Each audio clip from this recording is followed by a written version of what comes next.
प्रिय विद्यार्थियों, नमस्कार। आज हम केशवदास के रामचंद्रिका के कुछ एक पदों की व्याख्या करेंगे।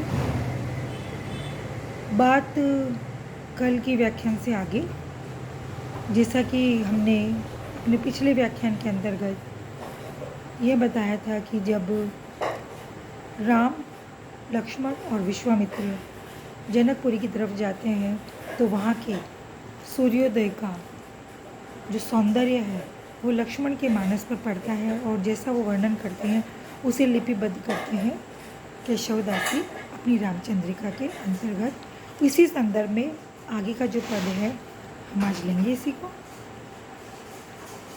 व्योम में मुनि देखिजे, अति लाल श्रीमुख साजई। कवि केशवदास कह रहे हैं कि श्री राम ने मुनि विश्वामित्र से कहा कि हे मुनि देखिए, व्योम व्योम मतलब आकाश में, मुनि देखिए, हे मुनि देखिए, अति लाल श्रीमुख साजही।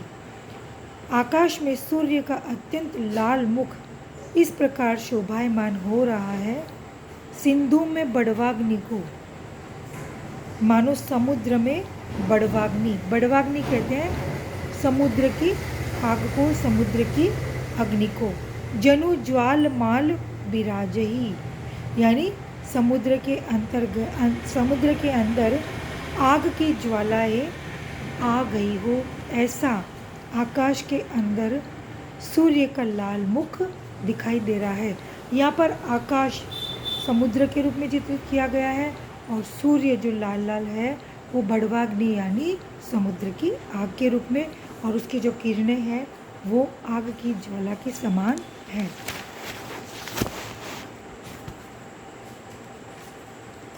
पद्म रागति की केदो देवी दूरी मूर्ति सी भई, अथवा सूर्य के घोड़ों के खुरों की तीक्ष्णता से चूर्ण हुई पद्मराग मणियों को चूर्ण या धूलि से सारा आकाश भर गया है। पद्मराग गति की दो देवी धुरी मूर्ति सी भई, यानी पद्मराग गति जो मणि है उन्हें से लग रहा है जैसे सूर्य के वाहन घोड़े हैं और घोड़े इतनी तेजी से निकल रहे हैं उस आकाश में, यानी सूर्य धीरे धीरे आगे की ओर बढ़ रहा है और उनके खुर यानी उनकी पैरों की जो वजन है उससे पद्मराग मणियों का चूर्ण हो गया है और उसी धूलि से सारा आकाश भर गया हो, यानी सूर्य के चारों ओर आकाश में जो लालिमा है वो ऐसी दिखाई दे रही है। सुरबाजिन की खुरी अति तीक्ष्णता तन की भई, यानी सूर के घोड़ों की खुरों से जो तीक्ष्ण हुई पद्मराग मणियों का चूर्ण चारों दिशाओं में फैल गया है। कवि ने यहाँ पर प्रकृति का बहुत सुंदर चित्रण किया है। इसमें अनुप्रास, संदेह, रूपरेक्षा अलंकार है। शब्दावली में तत्सम शब्दों की प्रधानता रही है। आगे हम लेते हैं पंचवटी वर्णन। पंचवटी का ये प्रसिद्ध पद है। सब जाति फटी दुख की दुपटी, कपटी न रहे जह एक घटी। पंचवटी की महिमा का वर्णन करते हुए कवि कह रहे हैं कि लक्ष्मण पंचवटी की प्राकृतिक सुषमा को देखकर मुग्ध हो जाते हैं और उसकी तुलना शिवजी से करते हैं। लक्ष्मण कहते हैं कि जिस प्रकार सब जाति फटी दुख की दुपटी, कपटी न रहे जह एक घटी, निघटी रुचि मिचू घटी हूँ, घटी जग जीव जतिन की छूटी तटी, अग ओग की बेड़ी कटी, बिकटी निकटी प्रकटी गुरु ज्ञान घटी, चहुओरनी नाचती मुक्ति गुण धूर जटो वन पंचवटी। धूर जटो मतलब शिव। तो यहाँ पर हम जो अंतिम पंक्ति का ये शब्द है धूर जटी, वहाँ से अपनी बात प्रारंभ करेंगे कि उन्होंने शिव से इसकी तुलना करते हुए कहा है कि जैसे शिव के दर्शन होने से और उन दर्शनों का जो प्रभाव हमारे पे पड़ता है और सारे दुख दूर हो जाते हैं, उसी प्रकार पंचवटी का भी पावन प्रभाव हमारे मन और मानस पर पड़ता है, हमारे जीवन पर पड़ता है। सब जाति फटी दुख की दुपट्टी, सब जाति यानी सभी प्रकार की, फटी फट जाता है दुख की दुपट्टी, दुख का जो वस्त्र है, दुख का जो दुपट्टा है, उसके अंदर जितने भी प्रकार के जो दुख है वो पंचवटी को देखने पर या वहाँ जाने से वो फट जाते हैं यानी दूर हो जाते हैं। कपटी न रहे जाए एक घटी, और जिसके मानस में कपट है, जिसके मानस में छल है, छद्म है, वो ऐसी पावन भूमि पर एक क्षण भी, एक घड़ी भर भी वहाँ टिक नहीं सकता, रह नहीं सकता। कहने का मतलब ये नहीं कि वो पलायन कर जाए, कहने का मतलब ये कि जो कपटी है, छद्मी है या छल कपट करने वाला है, उसके सारे अवगुण दूर हो जाते हैं और वो गुणों से भरपूर हो जाता है। या इसका दूसरा अर्थ पलायन से कतई नहीं लेना है हमें। निघटी रुचि मिचू घटी हूँ, घटी जग जीव जतीन की छुटी तटी।